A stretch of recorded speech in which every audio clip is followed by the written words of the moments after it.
buat para HR tuh interest buat teman-teman semua. Nah, banyak nih langkah-langkahnya.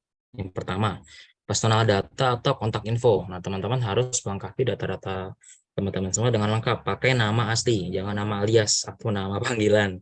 Biasa kadang nama panggilannya beda gitu ya dengan nama aslinya ya. Misal Bobby, dipanggilnya Kevin. Nah, ya pakai nama Bobby-nya aja, jangan Kevin ya gitu. Yang kedua ada educational background. Teman-teman tulis education background-nya, yaitu nama kampusnya, lalu yang kedua adalah CGPA-nya atau IPK sementaranya, karena biasanya kadang mitra-mitra tuh melihat dari IPK juga.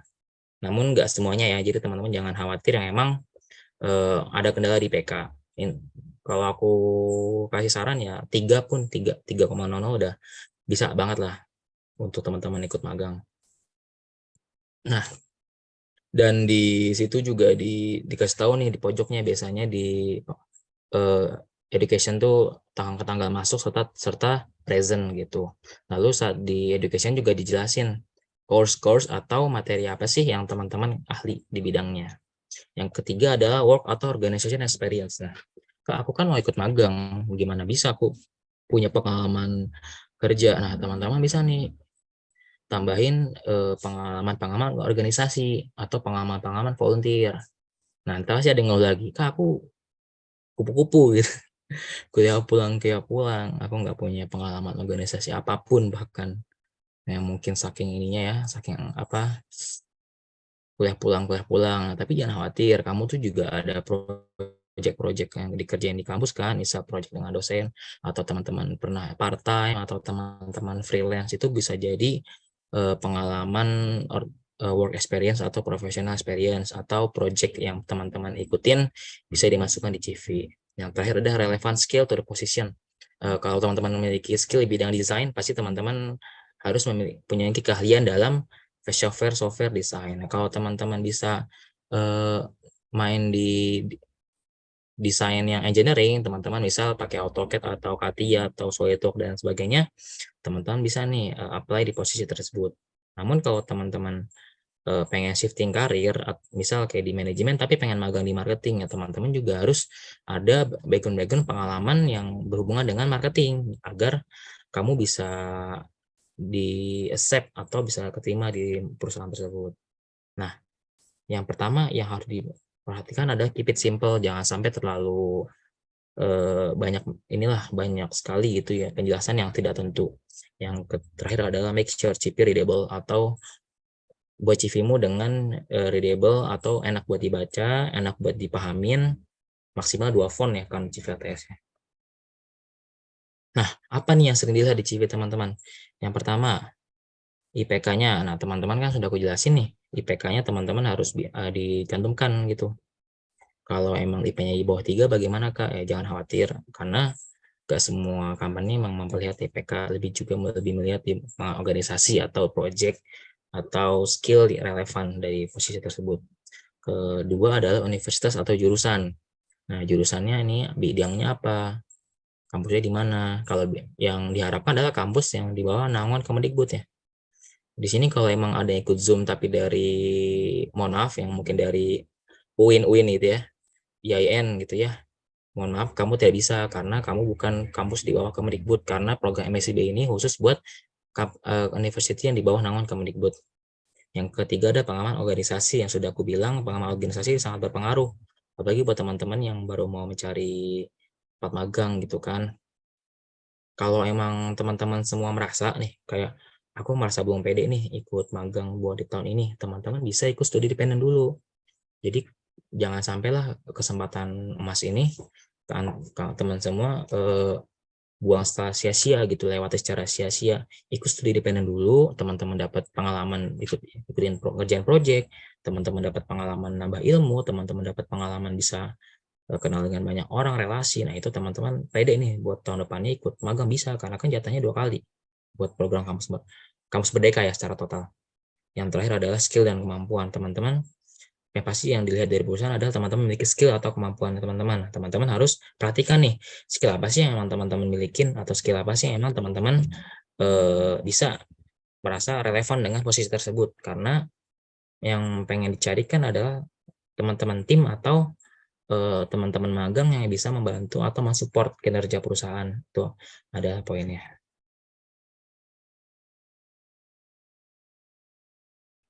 Oke.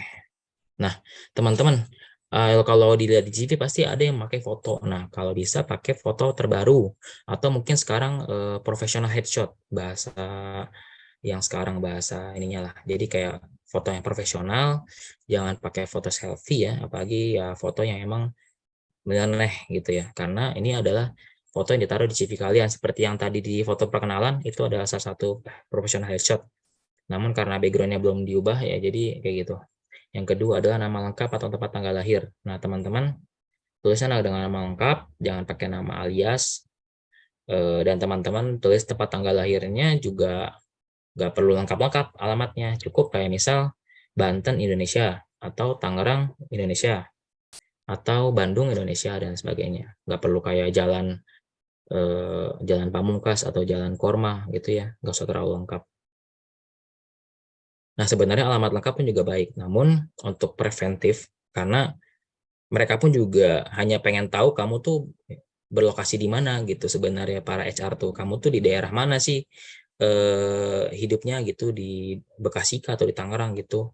Karena aku lebih prefer buat teman-teman poin nomor telepon, email atau dan LinkedIn teman-teman. Jadi teman-teman di atas tuh biasa kan ada nama, ada nomor telepon, ada akun LinkedIn-nya kalau karena based on my experience ya, karena banyak sekali para HR tuh mereka point untuk meseleksi juga para calon-calon pegawai magangnya itu ngeliat dari sosial medianya, misal sosial media LinkedIn yang terutama ya, atau sosial media Instagramnya kalau jika memang yang pengen magang itu apply di posisi social media specialist. Nah, teman-teman jangan sampai typo ya, karena banyak sekali, mungkin aku pernah ngebawain menti juga ya, dia sebenarnya CV-nya bagus, cuma ternyata dia typo dalam menulis email. Nah, itu salah satu kesalahan. Jadi jangan sampai kesalahan typo itu bisa teman-teman lakukan gitu di CV, karena itu akan berdampak pada teman-teman yang nggak ada info, nggak ada kabar, karena teman-teman typo nih. Itu bahayanya. Nah, dari action background apa sih yang ditulis? Pertama, disusun secara kronologis. Kedua, dimulai dari pendidikan terakhir sampai maksimal SMA. Nah, teman-teman disusun secara kronologis. Kronologis seperti ini. Kampusnya apa, lalu background-nya apa, IPK-nya berapa, lalu ditulis course-nya apa. Itu course-nya, misal kayak course-nya di bidang apa nih, yang emang teman-teman ahli di bidangnya. Nah, dimulai pendidikan terakhir sampai maksimal SMA atau SMK. Teman-teman kalau punya menulis pendidikan CV jangan sampai dimulai dari TK. Kalau udah nggak kayak dulu lagi. Karena tuh CV paling minimal ya, minimal tuh sampai dari SMA gitu. Ketiga, tuliskan tahun masuk dan jurusan. Dan terakhir ada cantuman IPK-nya. Jadi semua poin ini harus dituliskan secara kronologis di educational background. Nah, yang kedua adalah work atau organizational experience. Mungkin aku sambil, sorry, stop share dulu. Aku sambil share sedikit ya, PPT aku yang buat ngajar di tempat lain. Aku mungkin akan, biar teman-teman semua punya gambaran.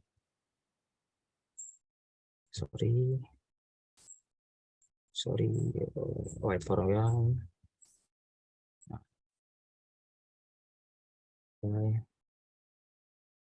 Wait for a minute. Aku tadi nggak langsung ditambahin ya, tapi bisa paralel lah, langsung paralel aja. Oke. Nah, ini dia.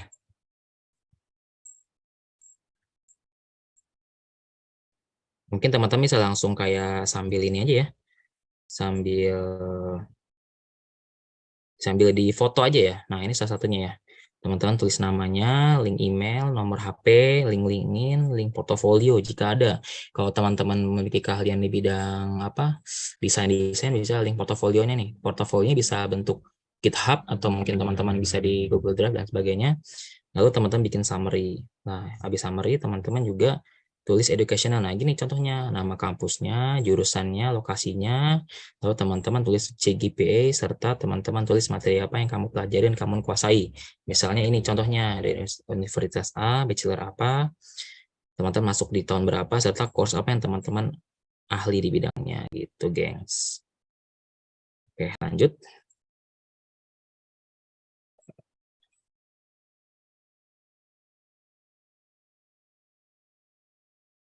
Sekarang jelasin tentang work experience. Gimana, sudah ngeliat layar aku lagi? Teman-teman, apakah lihat layarku semua lagi? Tentang work and experience, work and organizational experience, apakah terlihat? Lihat, Kak. Oke, thank you. Pertama, tuliskan nama perusahaan atau organisasi, posisi yang gambaran pekerjaan yang dilakukan. Nah, teman-teman kalau nulis pengalaman magang, pengalaman organisasi, atau pengalaman apa, tulis nih posisinya apa, serta magangnya atau organisasinya apa. Lalu teman kasih tahu gambaran pekerjaannya apa. Yang kedua ada bulan dan tahun masuknya dan masuk keluarnya. Yang ketiga disusun secara kronologis dimulai dari pengalaman terbaru. Dan terakhir, jika pengalaman sangat banyak, pilihlah beberapa yang relevan dengan pekerjaan yang kamu lamar. Nah, untuk pengalaman organisasi ini sangat agak lumayan tricky, tapi akan aku jelaskan lebih ringkas. Jadi, kalau pengalaman organisasi sendiri, teman-teman semua, teman-teman harus tulis atau isi pengalaman, jangan hanya job desk, atau jangan hanya doing control management of ini, atau checking part of ini. Nah, karena itu kan sebuah kata yang bukan tidak ada wah lah gitu lah. Kalau bisa teman-teman pakai kata kerja yang memiliki kata-kata yang emang wordnya tuh bagus, kayak implement atau improve atau develop. Nah, itu kan kata-kata kerja yang memang bagus gitu. Dan kalau bisa kasih contoh-contoh yang memang contohnya lebih jelas. Misal kayak gini nih, aku kasih contoh lagi. Udah kelihatan CV PPT aku yang belum, yang PPT ku yang warna biru. Udah kelihatan belum? Yang di sini. Udah kelihatan kah CV, PPT CV ku yang biru? Sudah, Nah, Kak. misal, oke. Nah, ini contoh cara menulis magang. Contohnya aku pernah magang di PTA dengan posisi mekanika engineering intern yang berlokasi di Tangerang. Serta aku tulis nih berapa kapan aku masukkan dan kapan aku keluar. Nah, aku jelasinnya pakai bahasa-bahasa solving the problem of ini.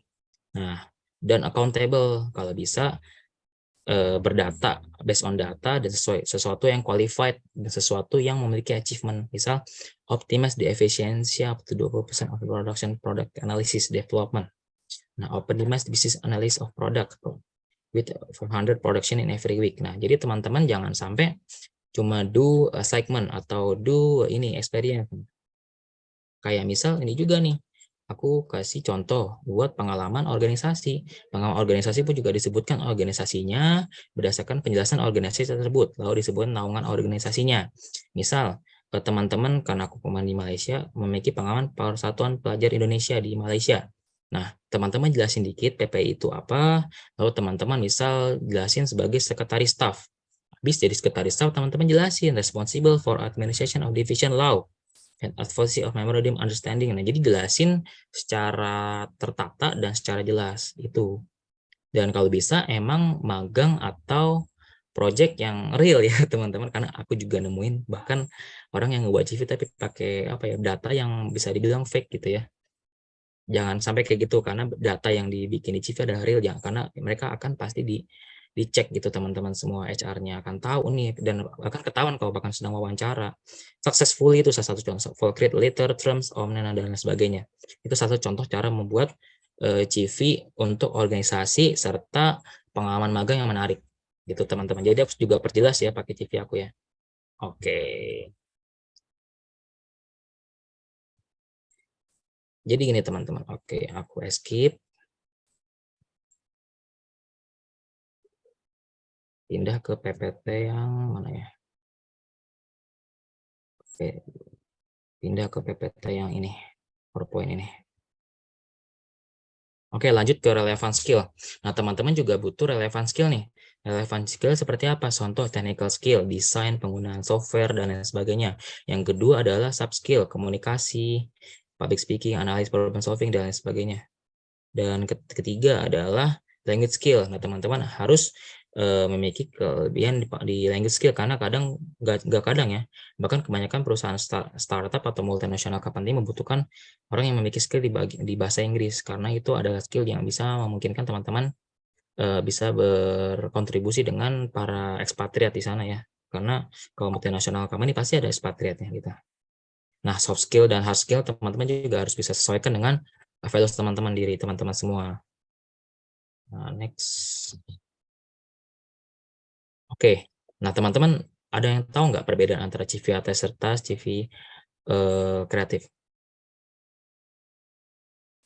Coba chat di kolom komentar, aku pengen tahu ada nggak yang tahu perbedaan antara CV ATS serta CV kreatif. Dari foto beda, belum tahu kalau yang di sana. Oke. Kreatif desain Kak, ya Kak, beda desain berarti Kak. Oke, jadi berbedaannya ya, kalau CV ATS dengan CV kreatif tuh teman-teman, kalau emang CV ATS friendly, karena dia dari bahasa Artificial Traffic System. Nah, contohnya seperti yang ada di kanan pojok kanan ini ada salah satu ada CV ATS. Yang di bawah ada CV kreatif. Nah, gitu. Bedanya apa teman-teman? Bila dari visualnya aja. Kalau CV kreatif lebih banyak menyongsong ada gambar-gambar serta foto. Namun CV kreatif juga ada tata cara nulisnya juga deh teman-teman semua, nggak hanya cuma gambar-gambar doang. Nah, ini salah satu contoh penjelasannya. Kalau CVATS Application Tracking System, desainnya simple, dapat poin-poin penjelasan, mengandung kata kunci yang sesuai dan umumnya berbahasa Inggris. Nah, kalau CV kreatif, desainnya menarik namun tetap profesional, dapat menggunakan variasi warna dan ikon yang menarik, dan berbahasa yang digunakan dapat menyesuaikan dengan perusahaan yang dilamar. Nah, teman-teman bisa mengecek CV ATS di rematch.io atau resumeword.com. Jadi kalau teman-teman pengen ngecek nih seberapa bisa nih CV teman-teman dibaca dengan AI, bisa menggunakan dua aplikasi ini. Nah, biasa apa sih kesalahan umum dalam membuat CV? Pertama, CV-nya nggak lengkap. Itu dari namanya nggak lengkap atau dan sebagainya. Penulisan typo ini sudah aku jelasin. Typo sangat sangat apa berbahaya teman-teman ya. Apalagi kalau emang teman sedang apply secara urgent gitu ya.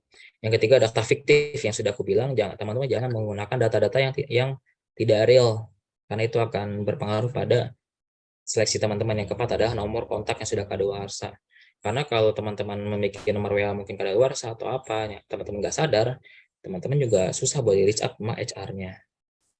Oke. Our social media are our future CV. Teman-teman yang pasti punya LinkedIn, punya Instagram, punya Facebook, mungkin dulunya itu bisa menjadi gambaran buat HR mengetahui bagaimana sih teman-teman semua dulunya, atau apa sih background teman-teman semua, atau bagaimana sih kita bisa menilai teman-teman semua itu dari mana, itu dari sosial media. Jadi nggak dikit ya, banyak juga company yang menilai teman-teman semua dari sosial media juga. Nah, CV mana yang menarik? Teman-teman, aku ada 3 contoh CV nih.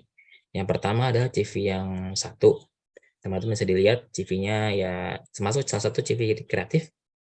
Yang kedua adalah CV ATS. Yang ketiga adalah CV kreatif namun tertata. Teman-teman lebih prefer ke CV nomor berapa? 1, 2, atau 3? Yang ini yang 3, yang CV kreatif namun tertata. Yang kedua CV ATS. Yang pertama adalah CV kreatif. Fotonya di pantai nih. Dua. Oke. Actually, jawaban teman-teman ya subjektif ya. Tapi aku kasih masukan kalau emang teman-teman mendaftar di posisinya emang profesional, teman-teman bisa pakai CV ATS. Namun kalau teman-teman berada di bidang industri kreatif, misal di bidang desain atau di bidang pokoknya berhubungan dengan media kreatif, teman-teman menggunakan CV kreatif. Karena aku kemarin punya menti yang alhamdulillah dia magang di MAP ya, Mitra di Perkasa ya, MAP. Dia pakai CV kreatif buat video desain atau desain apa gitu. Dan itu alhamdulillah dia lulus. Nah, jadi CV itu nggak serta-merta harus ATS. Kalau emang teman-teman apply di posisi yang profesional pakai ATS, namun teman-teman kalau emang apply di posisi yang non profesional, yang kreatif bisa pakai CV kreatif gitu sih. Nah, mungkin kita langsung ready for breakout room ya, Kak Adit ya. Oke, terima kasih Kak Bintang. Ya, gimana tadi teman-teman? Penjelasannya luar biasa sekali tadi dari Kak Satria Bintang Paningit. Nah, selanjutnya kita akan masuk ke sesi breakout room yang kedua nih. Nanti teman-teman bisa langsung diskusi dan konsultasi ke kakak-kakak fasilitator. Oke, sebentar bisa dibantu Kak Ayu untuk open room-nya.